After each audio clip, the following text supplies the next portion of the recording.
한 가지 질문을 가지고 좀 생각해 봅니다. 우리가 교회 생활 혹은 신앙 생활을 하면서 가장 많이 들어야 할 말이 무엇일까를 생각합니다. 여러분, 교회 안에서 가장 많이 들려져야 할 말이 무엇이겠습니까? 여러분이 오늘도 교회에 오셨는데 지난주도 한번 생각해 보십시오. 여러분은 교회 안에서, 우리 광릉내 교회 안에서 어떤 말을 가장 많이 들으셨습니까? 다시 한번 이 질문에 답해 봅니다. 우리가 교회 생활을 하면서 가장 많이 들어야 될 말이 무엇일까? 그 답은 오늘 말씀의 제목입니다. 그 답이 뭐예요? 복음과 구원입니다. 사실 교회 안에서 가장 많이 들어야 할 말이 있다면 그것은 복음과 구원입니다. 하지만 우리가 그 말을 가장 많이 듣고 있는가를 생각합니다. 사도 바울이 1절에 보면 이렇게 말합니다. 1장 1절, 로마서 1장 1절에 보면 자신이 예수 그리스도의 종이라고 하면서 사도로 부르심을 받았다라고 말합니다. 자신이 사도로 부르심을 받았는데 그것은 하나님의 복음을 위하여 택정함을 입었기 때문이라고 말합니다. 무엇을 위하여 택정함을 입었다고요? 하나님의 복음. 그러니까 하나님께서 바울을 따로 구별하여 세우신 이유는 복음 때문입니다. 복음 때문입니다. 그렇기 때문에 바울은 복음을 중요시 여깁니다. 자기가 이렇게 살아가는 이유도, 내가 이렇게 존재하는 목적도 무엇에 있다는 것이에요? 복음에 있다는 것입니다. 왜 그렇게 복음이 중요했는가? 그것은 16절에 나오는 말씀 때문입니다. 16절에 보면 내가 복음을 부끄러워하지 않는다라고 말하면서 이 복음은 모든 믿는 자에게 구원을 주시는 하나님의 능력이 됨이라. 복음이 왜 중요해요? 복음이 모든 믿는 자에게 구원을 주시는 하나님의 능력이 되기 때문에, 그래서 우리가 구원을 얻으려면 복음밖에는 없습니다. 복음이 전해지지 않는 곳에는 절대 구원의 역사가 없습니다. 복음을 전하지 않는 교회 안에는 구원의 역사가 일어나지 않습니다.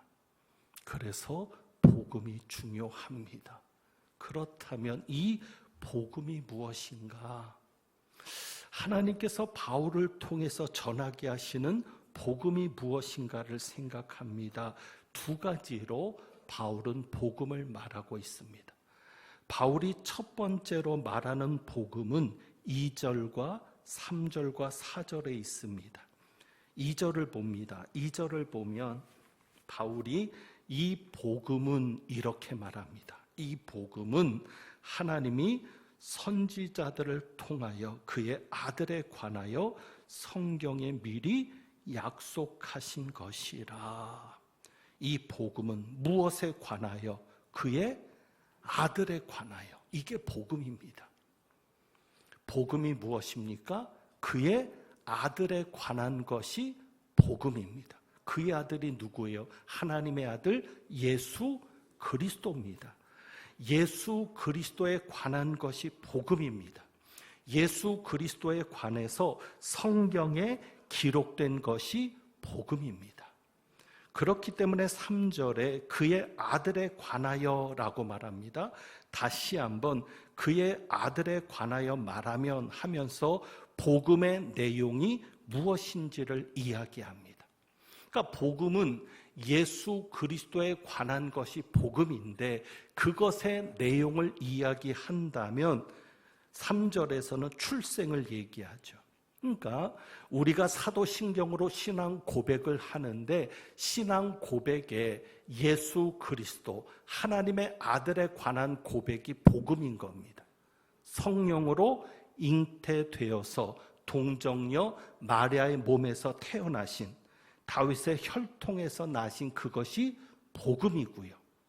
그리고 고난을 받으신 다음에 4절이죠. 십자가에 달려 죽으시고 죽은 지 사흘 만에 죽은 자 가운데서 다시 살아나신 것이 복음이고요. 그리고 하늘에 오르사 승천이죠. 그리고 다시 오실 재림, 이것이 예수님과 관련된 성경에 기록된 복음이죠. 그것이 무엇인가 하면 4절에 보면 죽은 자들 가운데서 부활하사 능력으로 하나님의 아들로 선포되셨으니, 바로 이것이 승천과 재림입니다. 예수님께서 부활하셔서 승천하신 후에 하나님 보좌 우편에 앉으셨습니다.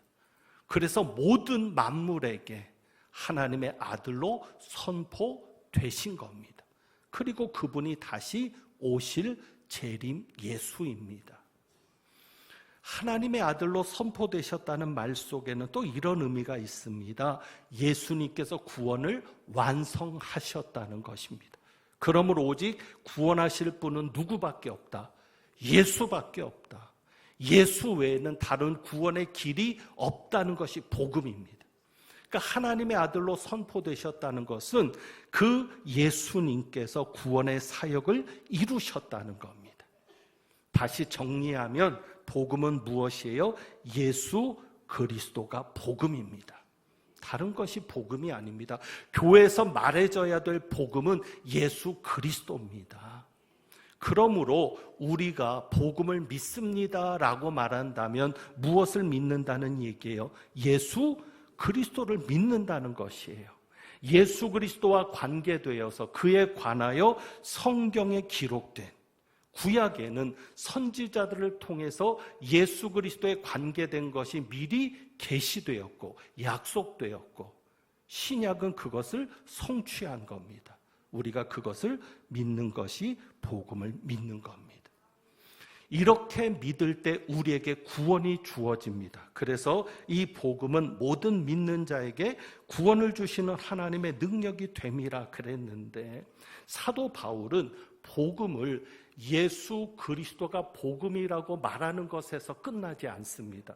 또 하나의 복음을 전하고 있습니다. 그 이유는 우리가 받는 구원이 편협적인 혹은 부분적인 구원이 되어서는 안 되기 때문입니다. 저와 여러분은 구원을 받은 자입니다. 이것은 누구도 부인할 수 없는 사실입니다. 분명 우리는 구원을 받은 자인데, 여러분이 구원에 대해서 생각할 때 절대 부족한 구원, 모자람이 있는 구원을 생각하시면 안 된다는 겁니다. 일반적으로 구원을 세 가지로 설명을 합니다. 성경이 말하는 구원, 이것을 세 가지로 설명해요. 첫째는 과거적인 구원입니다. 과거적인 구원은 뭐예요? 우리가 구원을 받았다라고 과거로 표현하고 있죠. 이것이 과거적인 구원입니다. 그 구원은 예수를 처음 만났을 때 받은 구원, 예수님을 처음 믿었을 때 받은 구원, 이것으로 우리는 천국에 들어갑니다. 그러니까 죄와 관련해서 설명을 해본다면 우리가 예수를 믿었을 때 이미 받은 구원이에요. 죄 사함을 받고, 예수님으로 인해서 우리가 죄 사함을 받고 죄의 형벌에서 벗어난 것이 구원입니다. 죄의 삭은 사망인데 우리가 그 사망에서 벗어난 것이 구원입니다. 더 이상 죄의 벌을 받지 않는 것이 구원입니다. 이것은 과거적인 구원입니다. 그러니 예수 그리스도를 믿을 때, 예수 그리스도가 복음인데 바로 그 복음을 믿을 때 우리에게 이루어진 구원이 뭐예요? 과거적인 구원입니다. 그런데 우리들 자신도 그렇지만 한국 교회가 이 과거적인 구원만을 생각하고 사니까 변화가 없는 겁니다. 이 사회에서 빛이 되고 소금이 되지 못하는 겁니다. 교인들이 욕을 먹는 겁니다. 그렇다고 그들이 구원받지 못한 자들이 아닙니다. 복음을 한쪽만 이해를 하니까, 그리고 구원을 하나만 생각하니까, 그러면 또 다른 구원은 뭔가? 우리가 과거적인 구원을 얻었지만 현재적인 구원이 있습니다. 현재적인 구원. 그래서 이 구원은 우리가 누린다라고 표현합니다. 그리고 사도 바울도 너희의 구원을 이루라라고 말합니다. 두렵고 떨림으로 너희 구원을 이루라. 현재적인 구원입니다. 그러니까 저와 여러분은 지금 그 구원을 살고 있는 겁니다. 누리고 있는 겁니다. 이것이 영생이요, 이것이 하나님의 나라의 삶입니다. 그러면 그 구원은 뭐냐? 매일의 삶 속에서 이루어지는 구원입니다. 어제도 이루어졌고 오늘도 이루어지고 내일도 이루어지고, 언제까지? 주님이 오시는 날까지, 주님 앞에 서는 그날까지 우리가 매일매일 이루어져 가야 될 구원입니다. 그 구원을 죄와 관련해서 설명한다면, 우리가 예수를 처음 믿을 때는 과거적인 구원, 죄의 형벌에서 벗어났는데, 문제는 죄의 세력에서는 우리가 완전히 벗어나지 못하거든요. 그러니 우리는 예수를 믿으면서도 죄된 생각을 하고 죄를 짓고 살잖아요. 왜? 죄의 세력이 있기 때문입니다. 마귀의 세력이 우리를 끊임없이 유혹하고, 우리는 육신을 가지고 사는 동안에는 이 세력에서 이길 수가 없거든요. 그래서 현재적인 구원은 뭐냐면 죄의 세력에서 벗어나는 겁니다. 사도 바울이 복음을 이야기할 때 예수 그리스도가 복음이라고만 말하고 끝나지 않는 것은, 정말 우리에게 있어서 중요한 구원은 현재적인 구원이라는 거예요. 그것 때문에 사도 바울이 얘기합니다. 우선 미래적인 구원은 뭐냐? 그러면 우리가 현재적인 구원, 날마다 구원을 이루면서, 날마다 구원을 경험하면서, 구원을 누리면서, 영생을 누리면서 살다가 보면 마지막 날 심판 때 이루어지는 구원이 있습니다. 그게 미래적인 구원입니다. 하나님의 심판에서 벗어나는 구원. 그러니까 우리에게 있어서 중요한 것은 현재예요. 여러분도 마찬가지 아닙니까? 우리가 인생을 사는데 중요한 게 현재입니다. 과거는 벗어나야 되고요. 미래는 아직 오지 않았으니 우리의 것이 아닙니다. 그냥 우리가 현재 충실하고 살면 미래는 저절로 주어지는 겁니다. 그러니 우리에게 있어서 중요한 것이 현재이듯, 우리에게 있어서 중요한 구원도 현재적인 구원입니다. 사도 바울이 말하는 그 구원, 16절에 이 복음은 모든 믿는 자에게 구원을 주시는 하나님의 능력이 됨이라. 이 복음은 모든 믿는 자에게 구원을 주시는 하나님의 능력이 된다라고 할 때, 단지 우리가 예수 믿어서 천국 가고 모든 죄의 형벌에서 벗어났다고 하는 이 구원을 얘기하는 게 아니라, 현재적인 구원을 바라보면서 사도 바울이 말하고 있는 겁니다. 그래서 사도 바울은 또 하나의 복음을 제시합니다. 이것이 오해가 될 수 있는데, 또 하나의 복음이라고 해서 다른 복음을 얘기하는 게 아니라 예수 그리스도가 복음인데, 그 예수 그리스도를 통해서 주어지는 또 하나의 복음이 있다는 겁니다. 그래서 16절과 17절에는 이 복음을 구원과 관련해서 말하고 있습니다. 그러니까 현재적인 구원, 우리가 구원을 누리며 살아가야 되는데, 그것을 위해서 중요한 것은 복음에서 17절입니다. 17절에 보면 복음에는 무엇이 나타나서? 하나님의 의가 나타나서. 자, 복음은 예수 그리스도입니다. 그런데 우리가 예수 그리스도가 복음이라는 것을 믿으면서, 그런데 그 예수 그리스도와 관계된 복음 속에는 무엇이 나타나서? 하나님의 의가 나타나서. 그러니까 사도 바울이 두 번째로 복음을 얘기할 때는 하나님의 의를 얘기하는 겁니다. 복음에는 하나님의 의가 나타난다는 것이죠. 자, 그러면 16절과 연결지어 보면 그렇습니다. 이 복음은 모든 믿는 자에게 구원을 주시는 하나님의 능력이 됨이라. 그러면 이 구원은 무엇과 관련해서 생각해야 되는 구원입니까? 17절과 연결해 보면 이 구원은 하나님의 의와 관련해서 우리가 정리해야 되는 구원이에요. 여러분이 그 구원을 받았느냐는 거죠. 여러분이 그 구원을 누리고 있느냐는 거죠. 우리가 죄의 형벌에서 벗어나서 천국 가는 구원 말고 이미 그것은 이루어졌는데 그 구원은 뺏기지 않을 것인데 하나님도 절대 우리를 포기하지 않을 것인데 중요한 것은 내가 지금 그 구원을 누리고 있느냐. 복음이 그것 때문에 또 하나의 복음, 사도 바울이 복음을 더 깊이 제시하고 있는데 그 복음에는 무엇이 나타나서 하나님의 의가 나타나서, 그러니 하나님의 의가 나타나서 그 복음 속에 하나님의 의가 계시되니까 그 복음이 믿는 자에게 능력이 되는 것은 그 복음을 믿는 자는 하나님의 의를 가지는 자가 된다는 겁니다. 단순히 우리가 천국 가는 자가 아니라 하나님의 의를 가진 자가 되었다는 것이 여러분이 생각해야 되는 복음의 구원입니다. 하나님의 능력이 뭐예요? 믿는 자에게 하나님의 의를 주시는 것이 능력입니다. 그래서 17절에 보면 이렇게 말하고 있잖아요. 복음에 하나님의 의가 나타나서 믿는 자에게 구원을 주시는데 이 구원이 무엇과 관련된 구원이라고요? 하나님의 의와 관련된 구원이니까 17절에 보면 오직 누구는, 죄인은, 의인은. 그러니까 복음에 하나님의 의가 나타나서 복음을 믿는 자는 하나님의 의가 주어진 겁니다. 그것을 믿음으로 의롭담을 얻었다라고 표현하기도 합니다. 그래서 복음을 믿는 자는 뭐라고 말할 수 있어요? 의인이라고 말할 수 있는 거예요. 그러므로 우리에게 중요한 것은 이제부터 의인의 삶이죠. 의로운 삶이죠. 의로운 삶을 사는 게 현재적인 구원을 누리고 사는 삶입니다. 도대체 의가 뭐냐? 여러분, 성경이 말하는 의는요, 세상이 말하는 의와는 다릅니다.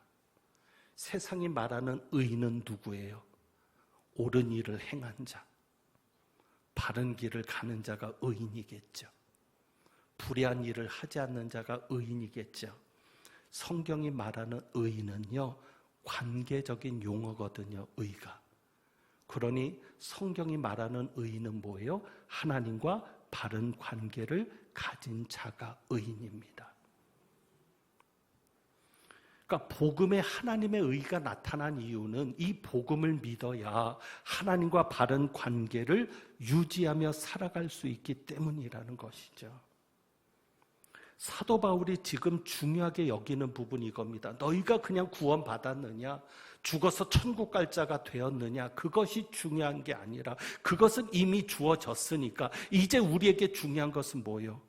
하나님과 바른 관계를 가지고 살아가는 거거든요.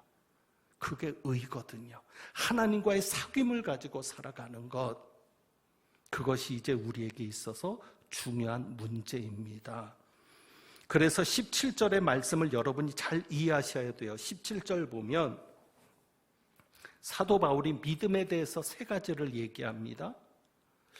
믿음에 대해서 세 가지를 표현하고 있는데, 자, 거기에 보면 믿음이 3번 나오죠. 복음에는 하나님의 의가 나타나서 무엇으로? 믿음으로. 무엇에 이르게 하나니? 믿음에 이르게 하나니. 기록된 바 오직 의인은 믿음으로 말미암아 살리람과 같으니라. 믿음이라는 똑같은 단어를 3번 쓰고 있지만 이것은 똑같은 의미가 아닙니다. 자, 우선 믿음으로 믿음에 이르게 하나니, 이것을 생각해 봅니다. 믿음은 뭐예요? 아까 말했던 예수 그리스도가 복음이죠. 이 복음을 믿는 믿음, 예수 그리스도를 믿는 믿음, 그 믿음으로 무엇에 이르게 한다?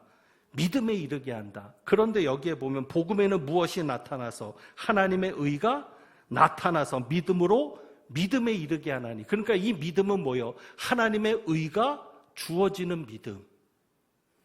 그러니까 우리가 예수 그리스도를 믿으면 하나님의 의가 우리에게 주어져서 우리는 의인이 되는 겁니다. 그 믿음이에요. 그러니까 두 번째 말하는 믿음은 하나님과의 관계를 맺게 되는 믿음인 거죠. 그러니까 우리가 예수 그리스도를 믿음으로 믿음에 이르게 한다는 얘기는 너희가 예수를 믿음으로 이제부터는 하나님과의 관계를 가지며 살아가는 자가 되었다라는 겁니다. 그래서 우리는 하나님을 뭐라고 부릅니까? 아버지라 부릅니다. 그러니까 첫 번째 믿음은 예수 그리스도를 믿는 믿음. 두 번째 믿음은 그 믿음으로 인해서 하나님과 이제는 우리는 관계가 주어지는 사람이 되었다는 겁니다.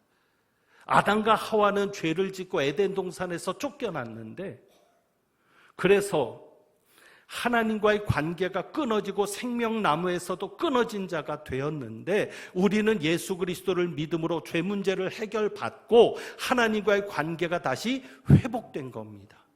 그래서 우리는 하나님의 자녀가 된 것이죠. 바로 그 믿음. 믿음으로 믿음에 이르게 한다는 얘기는 그 얘기고요. 그리고 마지막 세 번째로 오직 의인은 믿음으로 말미암아 살리라. 그러면 오직 의인은 이제 하나님과 관계가 회복된, 하나님과의 관계가 맺어진, 그래서 하나님이 우리의 아버지가 되고 우리는 그의 자녀가 되었는데, 그러면 그 의인은 믿음으로 말미암아 사는데 그 믿음이 무엇이냐는 거죠. 여러분, 믿음으로 사는 게 뭡니까? 그냥 믿습니다, 믿습니다 하며 사는 것입니까? 어려운 일이 있을 때마다 주여 믿습니다, 해결해 주실 줄 믿습니다, 응답해 주실 줄 믿습니다, 함께 하시는 줄 믿습니다, 그렇게 믿음으로 고백하며 사는 게 믿음으로 사는 것입니까? 사실은 안 믿어지잖아요. 그런데 꼭 믿음으로 고백해야만 하나님이 역사하실까요? 하나님이 알아서 역사하진 않으실까요? 믿음으로 산다는 것은 내 입에 믿음을 달고 사는 게 아닙니다. 하나님과의 관계를 유지하며 사는 것이 믿음입니다.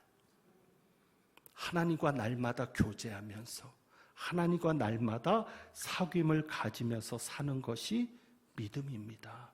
그게 믿음으로 사는 겁니다. 한국 교회가 이 부분을 놓친 거예요. 하나님과 교제를 이루며 살아야 되는데, 하나님과 사귐을 가지며 살아야 되는데, 그러면 이렇게까지 변질될 수 있을까요? 이렇게까지 타락할 수 있을까요? 사도 바울이 말하는 믿음으로 사는 것은, 다시 정리하면 너희가 예수 그리스도를 믿음으로 믿음에 이르게 되었다, 하나님과 자녀가 되는, 하나님과 관계를 가지고 이제는 남이 아니라 하나님을 아버지라고 부르면서 하나님의 자녀가 되어서 관계를 가지는 삶을 살게 되었다. 그러므로 의인은 믿음으로 살아야 한다. 그 믿음은 이제는 그 사귐을 가지면서 교제를 유지하면서 관계를 유지하면서 사귐이 끊어지지 않는 삶을 살아가는 것이 믿음으로 사는 것이라는 겁니다. 그렇기 때문에 사도 바울이 뒤에 가서 얘기합니다. 이것은 여러분이 복음을 하나님의 의의 관점에서 보셔야 합니다. 복음에는 하나님의 의가 나타나면 이거는 관계입니다. 그래서 구원은 하나님과의 관계 관점에서 보셔야 되기 때문에 24절에 보면 사도 바울이 죄를 이야기합니다. 그러므로 하나님께서 그들을 마음의 정욕대로 더러움에 내버려 두사. 죄가 뭐예요? 마음의 정욕대로 행하는 게 죄예요.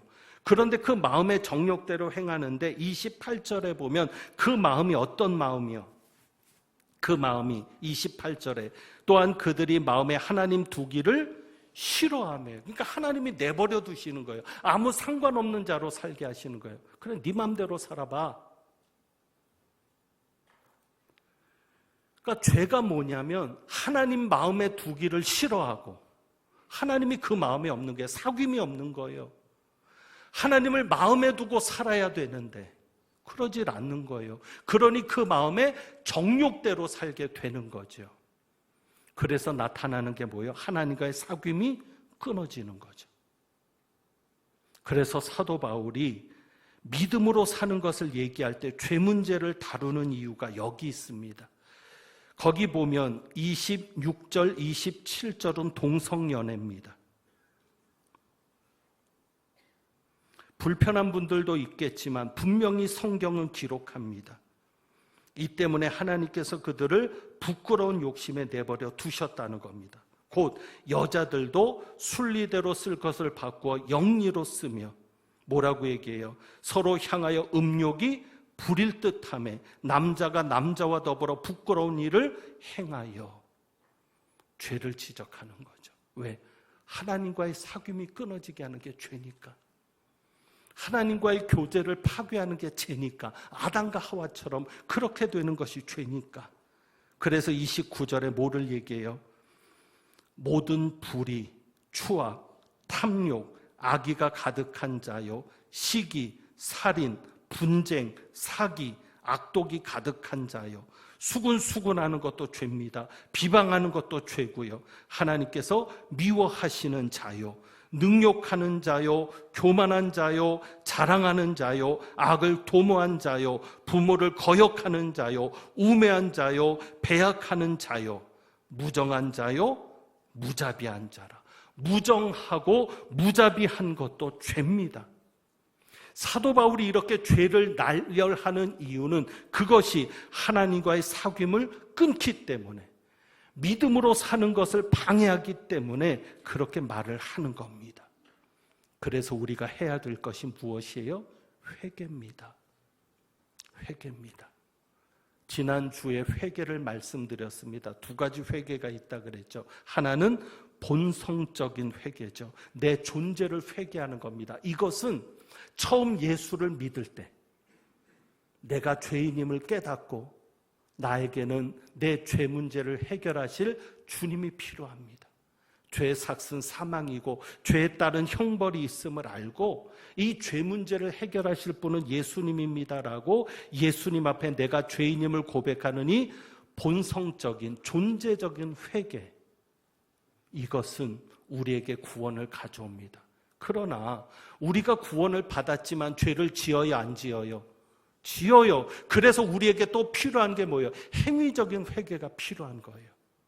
이 행위적인 회개는 하나님과의 관계를 깨뜨리기 때문에, 내가 하나님의 자녀인데도 부부가 한 집에 살면서 대화 한마디 안 하는 것처럼, 그럴 수 있어요. 극단적인 예지만 평생을 살면서 부부가 말 한마디 안 섞고 살아갈 수 있어요. 한 집에 살아요. 부모와 자식들도 마찬가지예요. 말 한마디 안 하고도 한 집에 살 수 있어요. 그런 것처럼 이 죄는 하나님과 우리를 그렇게 살게 만들기 때문에, 그래서 회개함으로 이 죄의 용서를 받고 하나님과 관계가 회복되는 것이 중요합니다. 그래야 우리가 믿음으로 사는 자가 되거든요. 여러분, 1년 전에 했던 설교를 여러분 기억하실지 모르겠는데, 그때 이사야 59장 1절과 2절의 말씀을 가지고 전했습니다. 하나님께서 이렇게 말씀하시잖아요. 하나님의 손이 짧아 구원하지 못하심이 아니다.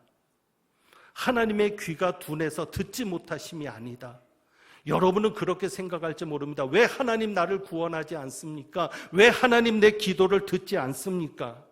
그렇게 말할지 모릅니다. 하나님이 능력이 없어서가 아니라는 거예요. 문제는 뭐죠? 오직 너희의 죄악이 너희와 너희 하나님 사이를 갈라 놓았고, 죄가 갈라 놓으니까 하나님과 너희 사이에 얼굴을 가리워서, 하나님의 얼굴을 가려서 듣지 못하게 한다는 것이죠. 오늘 비가 왔습니다. 구름이 잔뜩 덮였습니다. 그래도 우리는 압니다. 저 구름 너머에 태양이 있습니까? 없습니까? 있습니다. 우리가 태양을 못 보는 것은 구름 때문이지 태양이 없기 때문이 아닙니다. 그렇다면 구름을 걷어내야죠. 그것이 회개입니다. 여러분, 우리는 하나님과 사귐을 가지고 가야 합니다. 날마다 하나님과 교제하며 살아야 합니다. 그것을 방해하는 게 죄입니다. 오늘 말씀, 주보에 있는 말씀을 한번 보고 정리하겠습니다. 방지일 목사님, 한경직 목사님 이상가는 큰 목사님이죠. 그 목사님께서 이렇게 말씀합니다. 기도하는 사람은 다른 사람 볼 것 없이 내 죄를 찾아요. 열심히 기도하면서 하나님과 대화하다 보면 현미경의 렌즈가 맑아지면서 평소에는 보이지 않았던 작은 죄도 찾아 회개하게 되지요. 기도는 죄를 찾는 현미경입니다. 여러분, 여러분에게 있어서 기도는 뭡니까? 여러분에게 있어서 기도는 알라딘의 마술 램프입니까? 만능 열쇠입니까? 기도는 죄를 찾는 현미경입니다. 정말 기도하는 사람은요, 그래서 다른 사람을 비판할 수 없어요. 왜? 기도하다 보면 내가 더 죄인이니까. 만약에 기도한다고 하면서 다른 사람을 비판한다? 기도하는 사람 아닙니다. 하나님을 만나는 사람 아닙니다. 왜? 하나님을 만나면 나는 그 앞에 정말 죄인이거든요. 그래서 그 죄를 붙잡고 회개하고 그 죄로 인해서 깨어진 하나님과의 관계를 회복하게 될 때 그 하나님을 통해서 주어지는 놀라운 은혜와 놀라운 복이 여러분에게 있을 줄 믿습니다. 그래서 우리가 주보에 있는